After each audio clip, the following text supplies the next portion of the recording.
Good evening, everybody. I'm Quentin Coppen, Chair of the Orwell Society. Lovely to see so many of you again tonight. Tonight's talk is being given by Tim Foster. Tim meandered into our celebrations of the 80th anniversary of the road to Wigan Pier in 2017 because he'd started on the project which led to this wonderful book, which he's going to talk about tonight. Tim hails from Wigan and now lives in London and is the proud possessor of a 3-month-old baby. Over to you, Tim.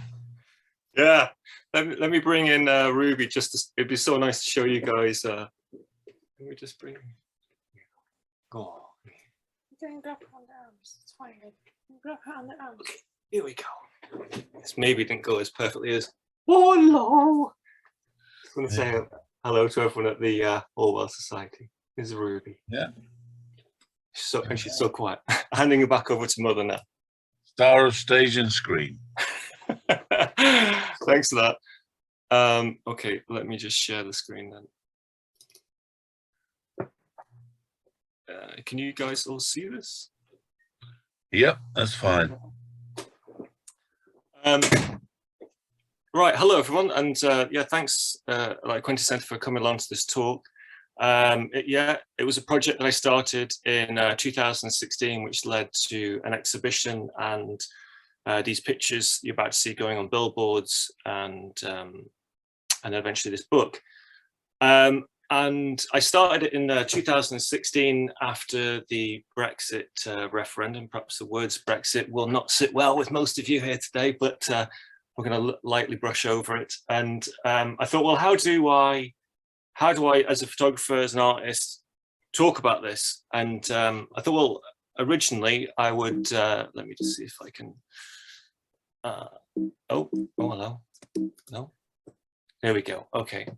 So it's this is the exhibition at the Turnpike Gallery, and this is the, like I say, the billboards and the project. Okay, so this is, and this might start with a bit of psychology before I get into all the pictures. This is, a lot of you might know, this is Reuben's Vars, and most of you look at it and you'll see a black vase on a white background, and then you look at it again and you see two white silhouettes on a black background.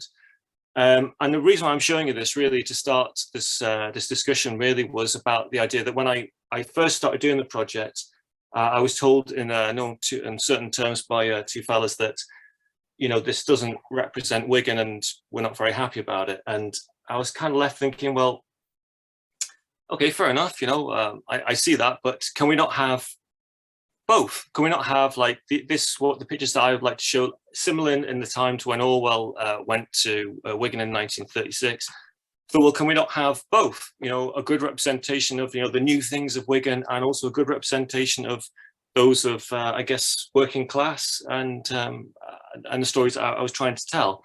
And that's where I really go into. And then, just before we get into it again, is that I started with thinking about this quote in particular from Orwell, which was, I was absolutely blown away when I first read The Road to Wigan Pier. I don't really, I'm sorry to say to a lot of you, I didn't really care that much about the coal miners. I know it might sound a bit weird, but for me, it was kind of about a story of listening, and that he went somewhere and talked to people at a time which were largely being ignored by the establishment. And I kind of related that a little bit to Brexit. I kind of thought, well, you know, perhaps people aren't listening, and that's what the vote was about. A lot of people I talked to were like, you know what, we just did it and that was it. And so when I read this quote by Orwell in The Road to Wigan Pier, I was kind of blown away that he was sort of honest with himself and was saying, you know what, I've got something wrong and we now need to turn this around. This might not make sense, but I'll go with it anyway. This was the book. So this again is so starting the project, I kind of looked at the book and I looked at this and I thought, well, Orwell did this journey, and I thought, well, how do I do it? How do I start to talk about the whole country at this time? And the usual thing is, what you do is, right, I'll drive up and down the country, and I'll walk up and down the country to photograph everyone that I meet. And I thought, well, great idea. you know, I live in Walthamstow. Let's start walking, sort of thing. I thought, well, I'll test it out first of all. And I thought, well, I'll do this big summation of the country, but and I'll start by doing this test by going to Romford first of all, of course. And Romford is where I did a documentary a couple of years before. It's about a 15-mile walk. So on a very sunny day, I got my rucksack with a tent and a sleeping bag in it and a few items and a few cameras and started to walk. It was a very hot day. And then I started to realize, maybe this isn't a good idea, you know, and I was kind of just wandering around trying to find my way. I wasn't really communicating with anyone. I was just sort of taking nice pictures, sort of Instagram pictures of like, well, it looks nice, but so what? How do I relate to this? How does this picture talk about the country? I guess you could say, well, it's sort of a middle-class suburbia, you know, but so what? I don't really know the guy, you know, and I didn't really talk to him. And then I met this guy who said he's from Zimbabwe, and then he had these two bags. I thought, okay, it's interesting, but you know, all right. And then I kind of left as the last sort of picture I took on the way to Romford, and all I came away was this sort of idea that, well, okay, the Tudors built loft conversions and garages in Romford, but you know, obviously they didn't. But I thought it's kind of a funny picture, but again, so what? You know, I don't really know anything about it, so I thought, well, my old art tutor at Wigan, as Quentin said, I brought up in Wigan, born there in 1972, and my art tutor at Art Foundation said to me, look, if you don't know what to do, Tim, just start anywhere and see where it takes you. You know, put your pencil to the canvas and see where it leads you. And I thought, well, that's a good way of doing it. So I thought, well, instead of me wandering around everywhere trying to you know, collate what it is I'm trying to talk about, I thought, well, I'll go back to my hometown Wigan, and it resides in the same time with when Orwell did it, which is just he went in 1936, and it was 80 years on, so it was 2016. So this is summer of 2016. I arrived at Wigan Northwestern Station, which is where this picture was taken, and I kind of thought it's quite interesting. It's a beautiful picture, okay, but you know, now what? And so then I arrived in Wigan. And this guy saw me with a camera. I had a Hasselblad like this. And he looks at me and he goes like, you know what you're doing? I'm like, well, I just thought I'd kind of try to retrace Orwell's steps in 2016. He went, oh, not that bloody book again. You know, and I thought, okay, it's quite interesting. I didn't really realize that, you know, the book Road to Wigan Pier had such a hostile reception. But I thought, well, let's keep going. And a lot of you probably know it's Wigan and Lee. And so I walked about for 18 months doing this project. 333,000 people currently, and this is myself as I arrived on the day.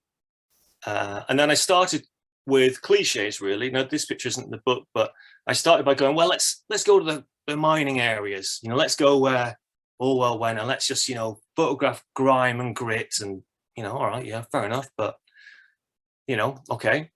And this is I met up with Andy Burnham. Is now, at the time he was the MP for Lee, and now he is the mayor for Manchester.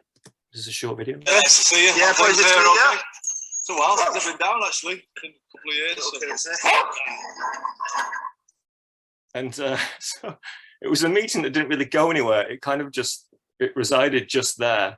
And then I walked into the Astley colliery, and I used to photograph with two guys that unfortunately died of COVID. So I hope you've all had your injections, but we'll go further than that. But and it's sort of, well, okay, it's a nice picture. It's a picture that the guy on the left looking through the door, and it's sort of looking back, and they were trying to restore and keep these engines going. So I kind of started to see, well, there was this past and present going on in Wigan, and so I went to meet coal miners. This one is Harry. Here, Harry.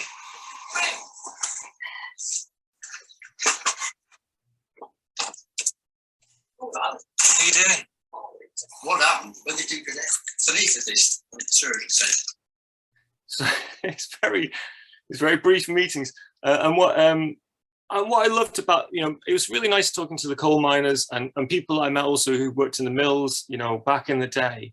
But they all said, look, Tim, I'll be honest about it. Let's not get all, you know, poetic about the stories and the songs we used to sing and how hard it was. It was a bloody horrible job, you know. And so I kind of thought, well, yeah, I'm going here trying to talk about you know, Orwell, 1936, and then now 2016, you know, am I really lamenting too much the past? Am I leaning too much on this idea of, you know, the good old days? And are the good old days sort of represented by this sort of Brexit vote? You know, were we better in or out? You know, and it all started to sort of mix together. And then I thought, yeah, I don't know if I've got this. I don't know if maybe this project isn't going to work. And so I started heading back to the station. This is at the top of Wigan. And I photographed this girl, and she just sort of sat there. And I thought, well, you know, what do I need to keep talking about the past all the time? Can I relate the past to now? Can I join the two together? And that's where this sort of picture came at. So then I went back down to London, came back up again 2 weeks later. And this went on for 18 months where I racked up, you know, a hell of a lot of miles, not only by walking, but also by train journeys and stuff. But so I started to walk about and try to pin things, try to stitch together all these different moments and thoughts. So, so this is Darlington Street, Darlington Road, is that right? Where the tripe shop was, where Orwell stayed. And this is the first place I came back, and I thought, let's try a different tack here. And this kid pointed a gun at me through the window, and I'm like, bloody hell, like, you know.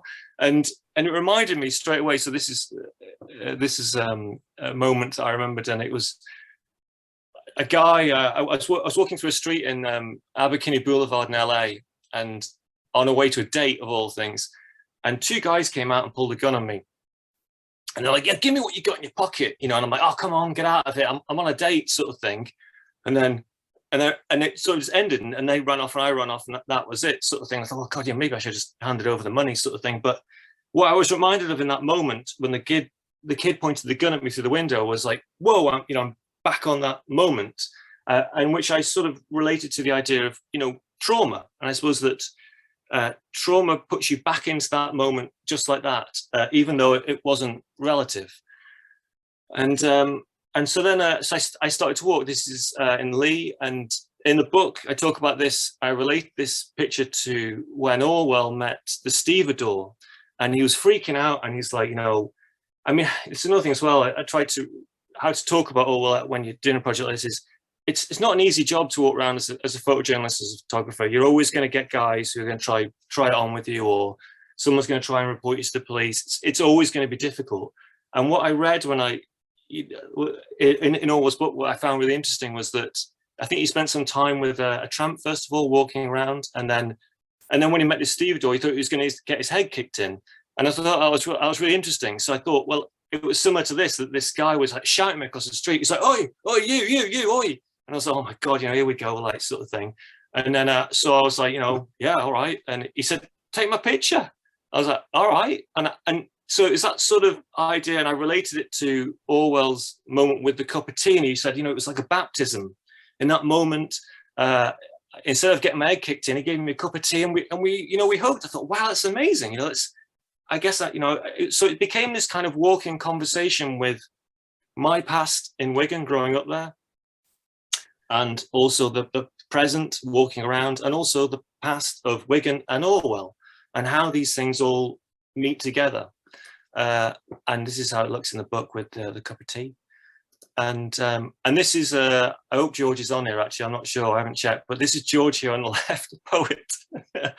And I met him in the car park, and Stephen Armstrong did a book before me. I think he did the Road to Wigan Pier 5 years before. Road to Wigan Pier Revisited. It's a brilliant book.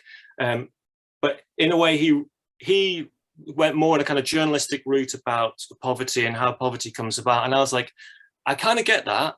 But when you live there, when you live in Wigan, you don't really see it like that, because you live there. It's your home. You don't know until you step outside of a place like Wigan and see the rest of the world. You go, oh, it is very different outside of here, isn't it? And so why am I trying to say this? So I met George because I was trying to photograph the Poundland shops behind him, to say, oh look, there's all these Poundland shops, isn't it? Oh, isn't poverty, and oh, you know, this sort of thing. And then George came out with his glasses. Oh, I'll get a bit of this. And so I knocked on his window, and he looked at me like, oh my blood, who that? And he said, oh, I thought you were homeless. I thought you were going to ask some money. And I was like, God, I've been walking around for a bit. I don't look that bad to her, George, you know. And so we got chatting, and he said, oh, I'm a poet, and poetry literally turned my life around, because after my wife and my son died recently, and he met this this girl called Louise Zackley, brilliant poet in Wigan, and she opened up his heart, and off he went. And so I said, well, look, let me take a picture of you doing your poetry. And then the security guard came out and said, what are you doing, guys? You can't do this. And then that was the sort of moment the picture was taken. I think, let's see, there should be a video. Yes, there is. Well, let's crack on, because I think the security guard's going to throw us out in a minute. And so I guess, again, it's about, you know, these perceptions getting turned around. I sort of thought I could turn up to Wigan, and after Brexit, after everyone voted, you know, very largely to leave. I think it was 67% to leave. And I was in London, I'm cosmopolitan, I voted to remain, and thought, you know, I can turn up a Wigan and take the mick out of them, which is really easy to do. But it's a lot harder to talk and communicate and listen. And that's in the spirit, I guess, of Orwell, and the spirit of what I wanted to do here. I turned that bit around. And so I started to, where am I going with that? I started to walk more and more. And this is an NYPD conversion that Stephen did here, just on the outskirts of Wigan. And this is not okay. This is an interesting one. So this is Barry, the window cleaner. Ready?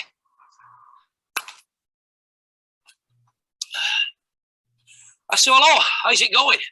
You all right? And so Barry, oh man. Okay, so Barry was this great guy who kept doing, I met him because he was doing video vlogging, basically, of chip shops. He was going around he was working as a window cleaner, and then in the evening he would go and make these videos about being a window cleaner, about how good a chip shop was, and he'd give it a rating, and he put on a bib. Oh, isn't it lovely? Look at this pie, you know. And so I thought, well, let's go and photograph you doing it, Barry. This is what you do. And so we went around trying to photograph it first of all, and then wherever we went, kids seemed to like hoard onto the window. I'm like, what are you doing, mate? And so we couldn't find anywhere. So eventually we had to drive to this really remote part where there's a dog walker in the background. And it was sort of me like pressed up against this window while, you know, Barry's lovingly talking about this pie. It was a very strange situation.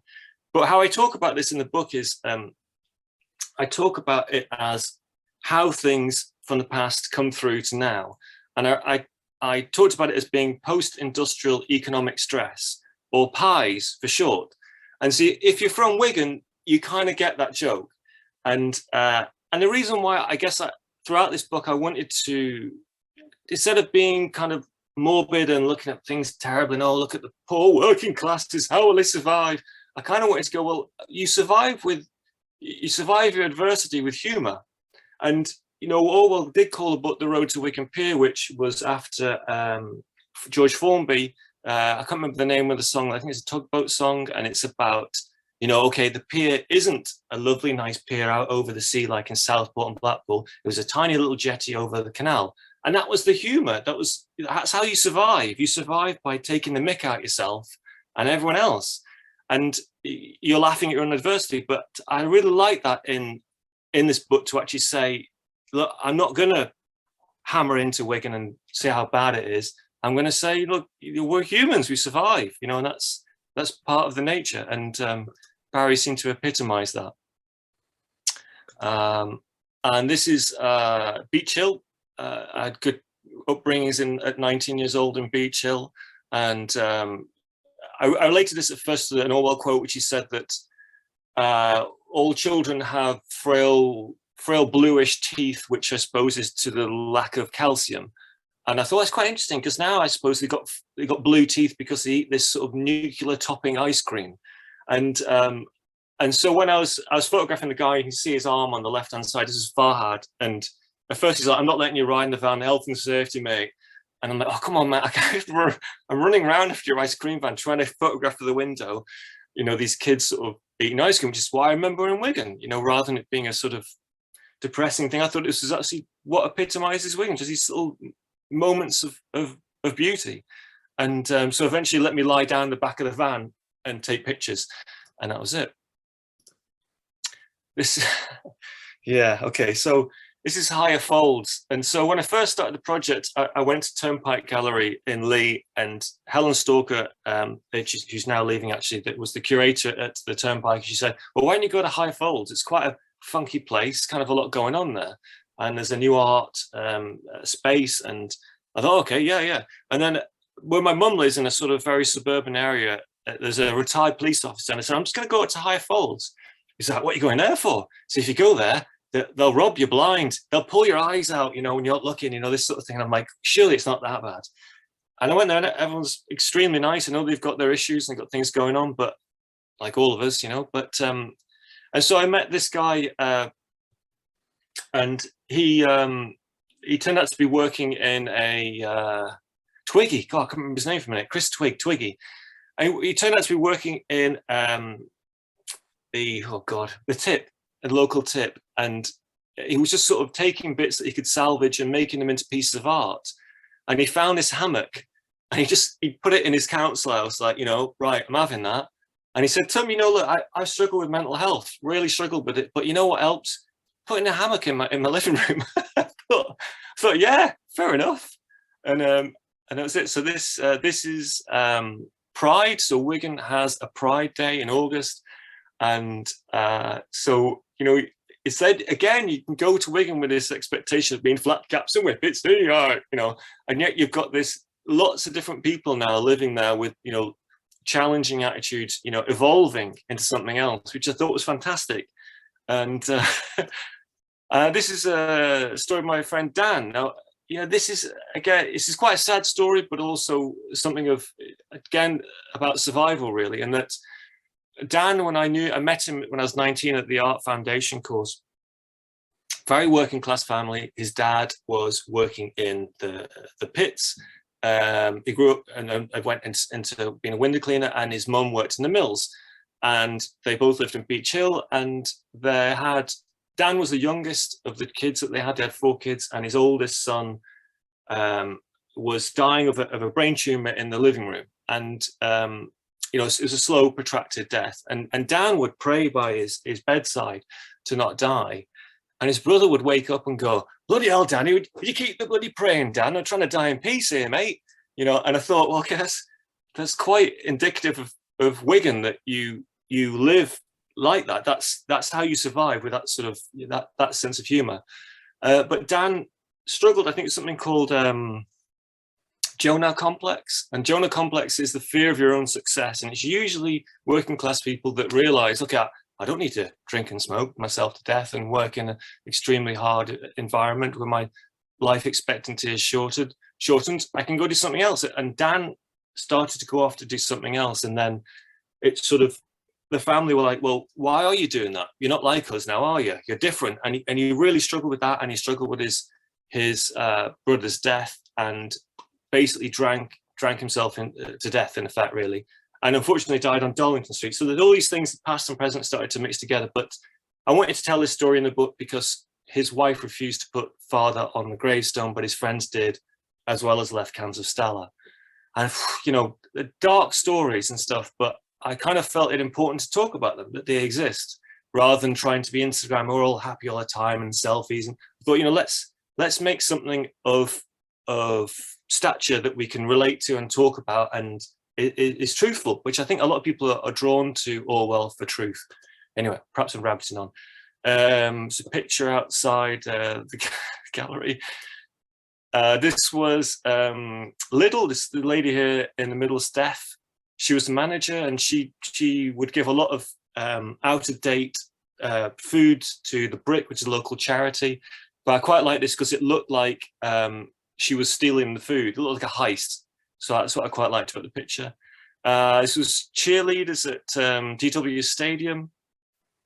And you can see the guy's hand on the right. That's the PR guy, and he's saying, oh, this guy's taking photographs for the road to Wigan Pier. And then eventually I got this email saying, look, I think these pictures misrepresenting women. Can you get rid of it? Can you stop putting it on social media? And I was like, but it's just a moment. This is what Wigan's like. You sit and you eat chips in the corridors. I'm not. He said, well, they've said that you're exploiting women. And I was like, it's just sort of curious times that we're in. This idea of exploitation of being a photographer or any kind of journalist, whereas really you're just trying to show life. This is Rob. So again, I was trying to relate quotes from the Orwell's book, and Orwell talks about caravans and people living in caravans. And so I went to this caravan site, and Rob was there, and he scared the hell out of me. I'm like, bloody hell, like, you know, it looked like that. And I got chatting to him, and he's this really insightful guy. But he dropped out of school early, and he was just reading stuff on the internet, and he was sort of teaching himself, educating himself by the internet. But it kind of, unfortunately, became this sort of, you know, conspiracy theories and stuff. And I felt it was a real shame. So I really liked Rob, and I thought, you know, if someone had given him a chance, perhaps, you know, he would be professor at, I don't know, Greenwich or whatever, who knows. But so I quite like that picture. And so again, more and more instances of just meeting people randomly, and it's sort of relating to where we're at. Guy on the right is a Russian gypsy without any shoes. And the guy on the left in the chair, oh God, I can't remember his name. And he was a train driver. He'd been a train driver in Wigan for years and years and years. And the guy on the right says, Jonah says to him, he says, look, you know, listen, I think you're going to die soon. Can you speak to God for me? And the guy he goes, well, why the bloody hell should I? Like, you know, it's just these strange conversations that I was sort of entering into. And that's why I quite liked it. Again, I tried to look at the sort of, at the time, we were talking a lot about religion, you know, 5 years ago, people seem to say the Brexit vote was a racist vote. And I wasn't quite sure about that, but I did see there was a lot of fear going on. And so I went to talk to, can't remember his name, the brother, and he just looked at me and said, I think you're a bit of a dosser, mate. You know, I thought you can't think of a more of a Wiganer thing to say than that. And this is Mary. And what I liked about this picture was Mary was living on an estate, and she come out of a rough relationship, and just kids come around and just say, hey, can I come and play with your toddler? And I thought it was quite strange. And to me, I saw this sort of circle in this picture of, you know, what are we taught? Where does all that come from? Are we taught how to behave by our past, as well as, you know, our parents in the now? And so that's what I saw in that picture. This is a guy I met off his head who wanted to play with a daisy. And this I quite liked, you know, the terrace houses with the crack in it. And I was trying to say in this in the book, I was saying that, you know, the foundations of Wigan, you know, a lot of the houses are built on these, you know, the pits are there was so many, I think it was at one point there was 72 open pits in Wigan, and then they get filled in, and then houses get built in them. So there's always these shifting foundations. But I quite like that, you know, it's a very metaphorical picture. Okay, so now the more and more I walk, the more and more I started to form conversations and how they relate to now and the past. And so this lady worked in the mills pretty much her entire life, and she was sweeping outside of a house on the pavement, and I was like, okay, that's quite interesting. You know, no one does that really anymore. You know, why would you do that? You know, surely the council does that, you know, and there's a very different way of thinking. And she said, well, that's what I've been brought up to do. That's what we do. And as I took the picture in that very moment, there was two guys behind me walking past, and she gave them that look to say, don't walk into my picture, lads, you know. And as they walked by, she said, oh, foreigners. And she said, I think they're Eastern Europeans, not from around here. I went, all right, you know, fair enough.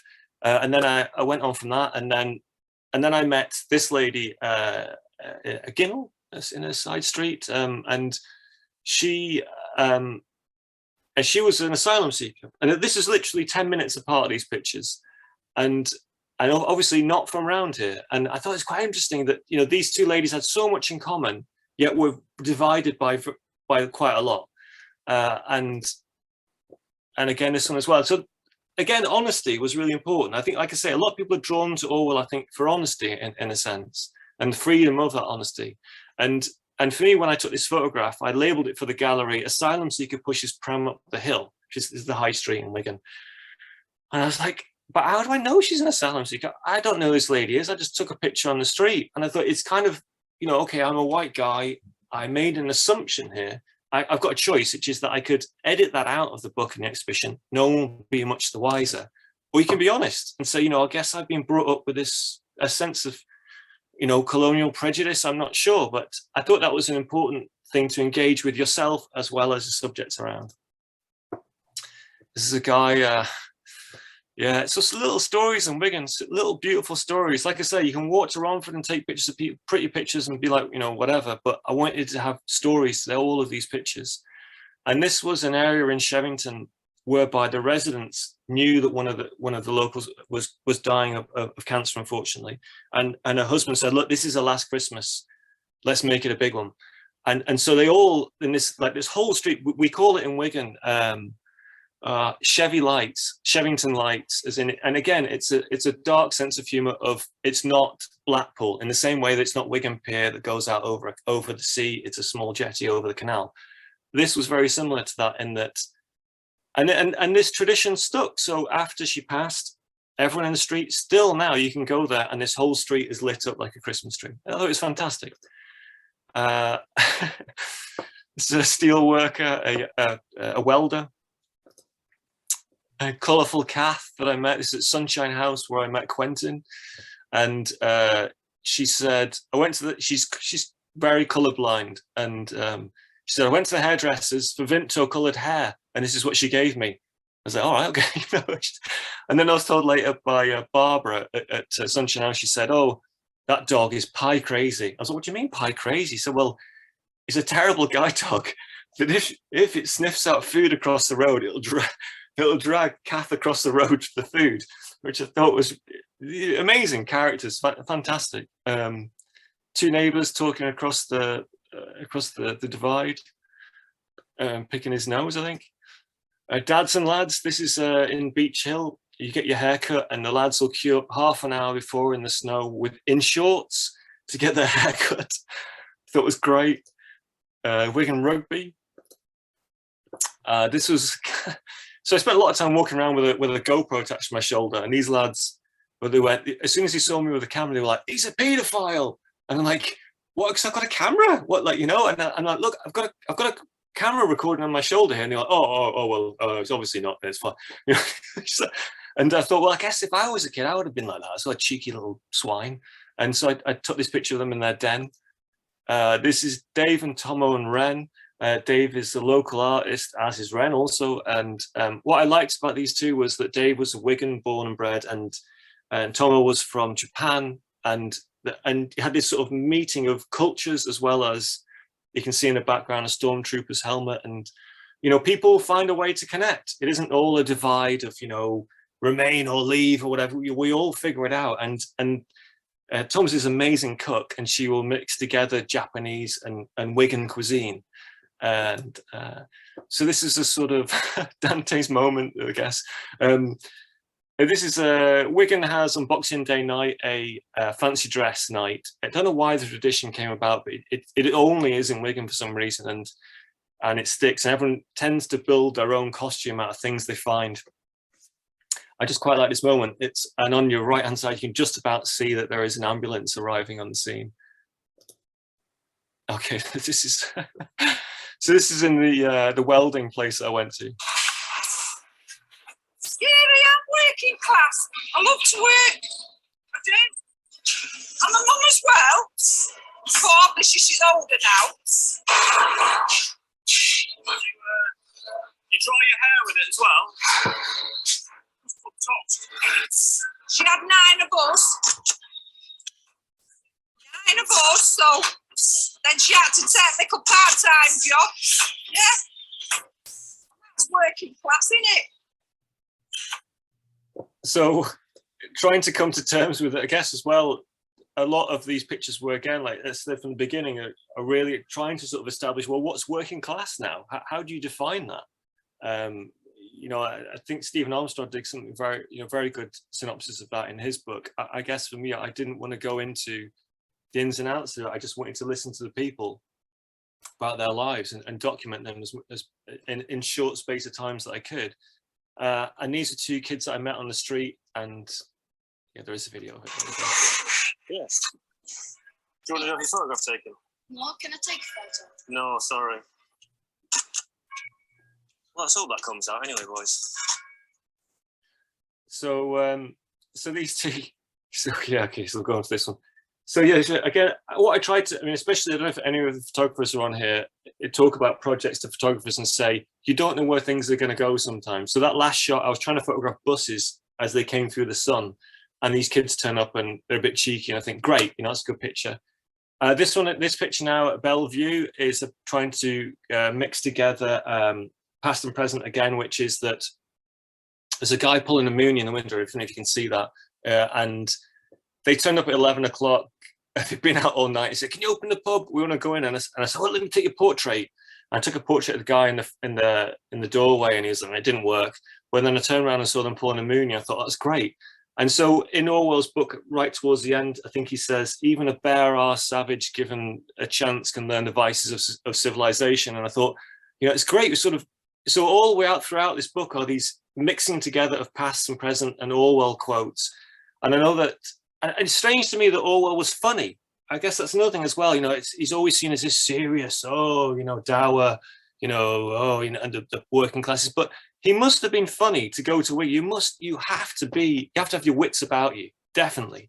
And he did, you know, and that's what I find incredible when and that's what I tried to relate to with the book. This is at Working Class Club. It's a women darts night, cooling off in Wigan. Two joggers. Oh, we've seen this one. Oh, we are. That's some goths. Brother, sister. This is a moment.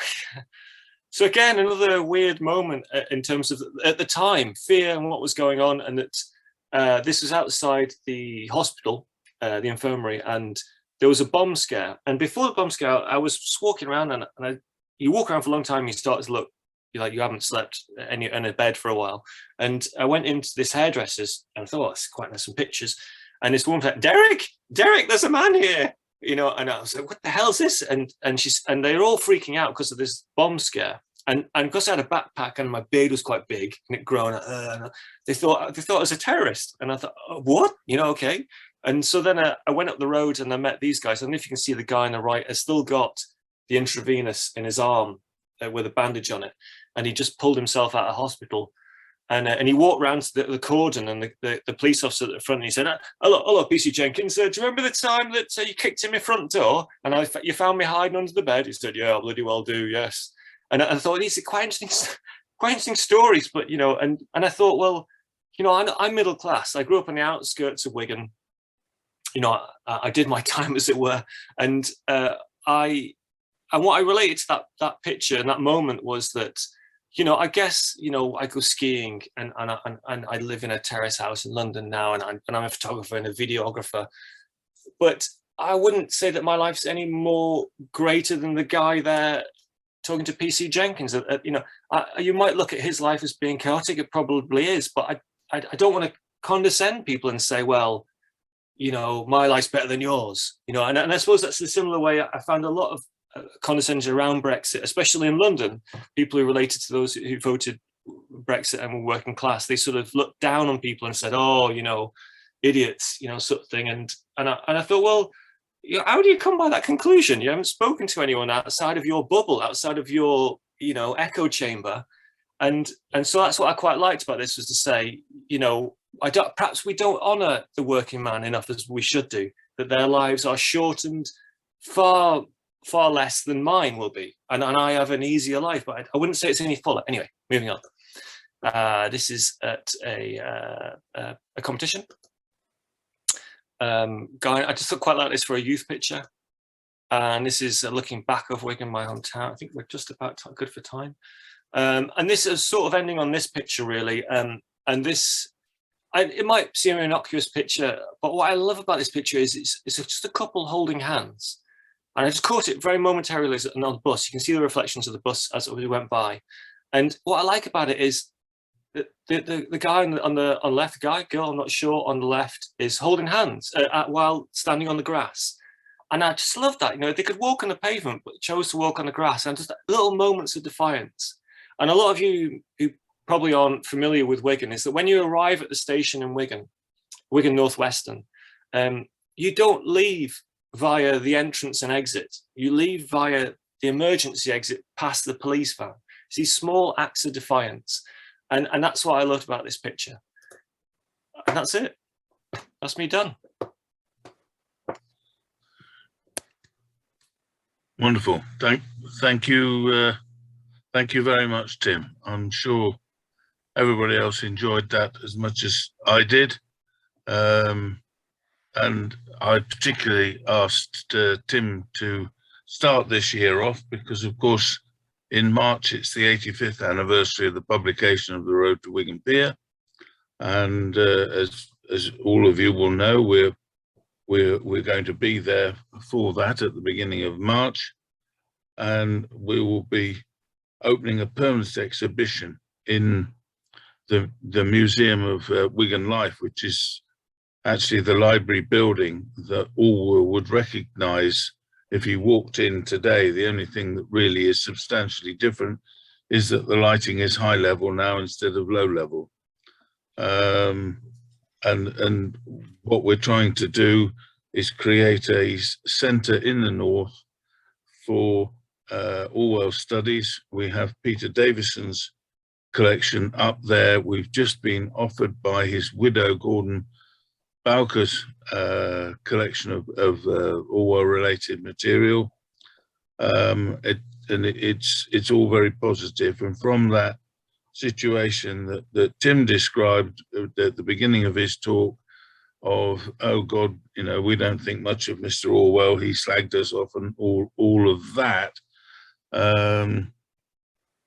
which actually when people read the book, they realise he's got an awful lot of time for both Wigan people and their situation, which he wanted to present to London, which in this time of so-called levelling up is continuing to be relevant as so much of Orwell is. Thank you all very much for coming. One last thing, by the way, guys, if you want to buy the book, by the way, last plug, you can do so on my website, and I'm quite happy to send you one. Thank you. Let's thank Tim very much. Thank you, guys. Amazing. Good night, and thank you very much, everybody.